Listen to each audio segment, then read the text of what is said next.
Hello students, exercise 5E के question number 16 को आज हम लोग सॉल्व करेंगे। क्वेश्चन पे जंप करने से पहले थोड़ा सा बेसिक्स देख लेते हैं। बेसिक्स, प्राइम नंबर्स किसको बोलते हैं? 2, 3, 5, 7 इस तरीके से, मतलब जो नंबर खुद से डिवाइड हो और 1 से डिवाइड हो, इसके अलावा किसी और से डिवाइड ना हो, उसको प्राइम नंबर्स बोलते हैं। ऐसे नंबर जो खुद से डिवाइड हो और 1 से डिवाइड हो, इसके अलावा किसी और से डिवाइड नहीं हो, वो प्राइम नंबर्स होते हैं। जैसे 3 है, 3 को अगर मैं 3 से डिवाइड करूँगा तो रिमाइंडर क्या मिलेगा? 0। 3 को अगर मैं 1 से डिवाइड करूँगा तो रिमाइंडर क्या मिलेगा? 0। अगर मैं 3 को 2 से डिवाइड करूँगा तो रिमाइंडर क्या आएगा? 1। तो रिमाइंडर 0 आना चाहिए, मेन कंसर्न ये है। और यहाँ पर ये जितने भी नंबर्स हैं, इन्हें अगर आप खुद से और 1 से डिवाइड करेंगे तो ये रिमाइंडर 0 ही देंगे। अगर आप किसी और नंबर से ट्राई करेंगे तो रिमाइंडर अदर देन 0 आएगा। तो ऐसे नंबर्स प्राइम नंबर्स होते हैं और इनकी कोई गिनती नहीं है, कोई एंड नहीं है इनका। होल नंबर्स किसको बोलते हैं? जो 0 से स्टार्ट हो, ये बात ध्यान रख लीजिए। ये 0 से स्टार्ट होता है और इसका भी कोई एंड नहीं है। 0, 1, 2, 3, 4 इस तरीके से कोई एंड नहीं है होल नंबर्स का। फ्रैक्शन किसको बोलते हैं? कुछ भी इस तरीके से अपॉन में लिखा हो, 7/8 या 7/8 बोल लीजिए, 7/6, कुछ भी हो इस तरीके से अपॉन में लिखा है तो फ्रैक्शन होता है। अपॉन के ऊपर वाले पार्ट को न्यूमरेटर बोलते हैं, अपॉन के नीचे वाले जो पार्ट है उसको डिनोमिनेटर बोलते हैं।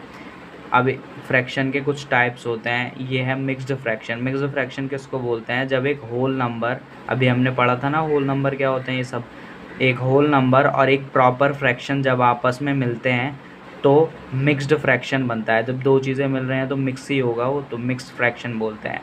अब आपको ये थोड़ा प्रॉपर फ्रैक्शन रह गया। प्रॉपर फ्रैक्शन क्या होता है? जब न्यूमरेटर डिनोमिनेटर से छोटा हो, जब न्यूमरेटर डिनोमिनेटर से छोटा हो तो वो प्रॉपर फ्रैक्शन है। अब एक इम्प्रॉपर फ्रैक्शन होता है। इम्प्रॉपर फ्रैक्शन किसको बोलते हैं? जब न्यूमरेटर डिनोमिनेटर से बड़ा हो, जब न्यूमरेटर डिनोमिनेटर से बड़ा हो तो वो इम्प्रॉपर फ्रैक्शन होता है। ओके, अब हम अपने क्वेश्चन पे आते हैं। हमारी प्रॉब्लम है ये। प्रॉब्लम, जब भी आप इस तरीके की प्रॉब्लम्स को करेंगे तो आपको क्या करना पड़ेगा? कम से कम क्वेश्चन को, प्रॉब्लम को 3 या 4 बार रीड करना है, ठीक है, अच्छे से। तो चलिए स्टार्ट करते हैं। Rohit bought a pencil for ₹3 and 2/5 and an eraser for ₹2 and 7/10. What is the total cost of both articles? मतलब रोहित बॉट, बॉट क्या होती है? बाय की सेकेंड फॉर्म। अगर आपने इंग्लिश पढ़ी होगी तो आपने वर्ब्स की फॉर्म पढ़ी होंगी, वहाँ पर ये बॉट वर्ड मिला होगा आपको। बाय, बाय तो आपने सुना ही होगा। बाय का मतलब क्या होता है? खरीदना, BU बाय। और ये बाय की सेकेंड फॉर्म होती है, ठीक है, बाय की सेकेंड फॉर्म। बाय मतलब खरीदना और बॉट मतलब खरीदा, तो बाय की सेकेंड फॉर्म। बॉट मतलब क्या हुआ? खरीदना। तो Rohit bought a pencil, Rohit ने एक पेंसिल खरीदी, for ₹3 and 2/5 and an eraser, और उसने एक इरेज़र भी खरीदी, फॉर कितने रुपए में? ₹2 and 7/10। What is the total cost of both articles? Both का मतलब होता है दोनों, दोनों आर्टिकल्स का कॉस्ट यानी प्राइस कितना है? Total cost. टोटल जब भी वर्ड मिलेगा आपको एडिशन करना है। क्या करना है? एडिशन। तो जैसे आप लोगों की मॉम्स आपसे कुछ बाहर से सामान मंगाती हैं, है ना, कुछ मटेरियल मंगाया उन्होंने, तो वो बाद में हिसाब लेती है ना, बोलते कितने का आया, टोटल कर, टोटल करके बता। तो इस तरीके से यहाँ पर भी टोटल, जितनी चीज़ें इसने ख़रीदी हैं रोहित ने, उनका टोटल करना है, यानी आपको सम करना है यहाँ पर। और सम मतलब क्या होता है? प्लस, तो एडिशन करना है, ठीक है। एक बार मैं फिर से पढ़ देता हूँ। Rohit bought a pencil, Rohit ने पेंसिल खरीदी इतने रुपए में, एंड एन इरेज़र खरीदी इतने रुपए में। What is the total cost, है ना, पूरा कॉस्ट, पूरा प्राइस कितना है बोथ आर्टिकल, दोनों आर्टिकल्स का। तो स्टार्ट करते हैं सॉल्यूशन। गिवन दिया क्या है हमें? दिया क्या है? Given Rohit bought a pencil, Rohit bought a pencil for ₹। ये एक मिक्स्ड फ्रैक्शन होता है, ठीक है। अभी बताया था ना मैंने, इतने रुपए में इसने क्या करा था, क्या खरीदी, रोहित ने पेंसिल खरीदी। और रोहित ने और क्या बॉट किया है, एन इरेजर, है ना। Rohit bot an eraser, eraser 4 rupee.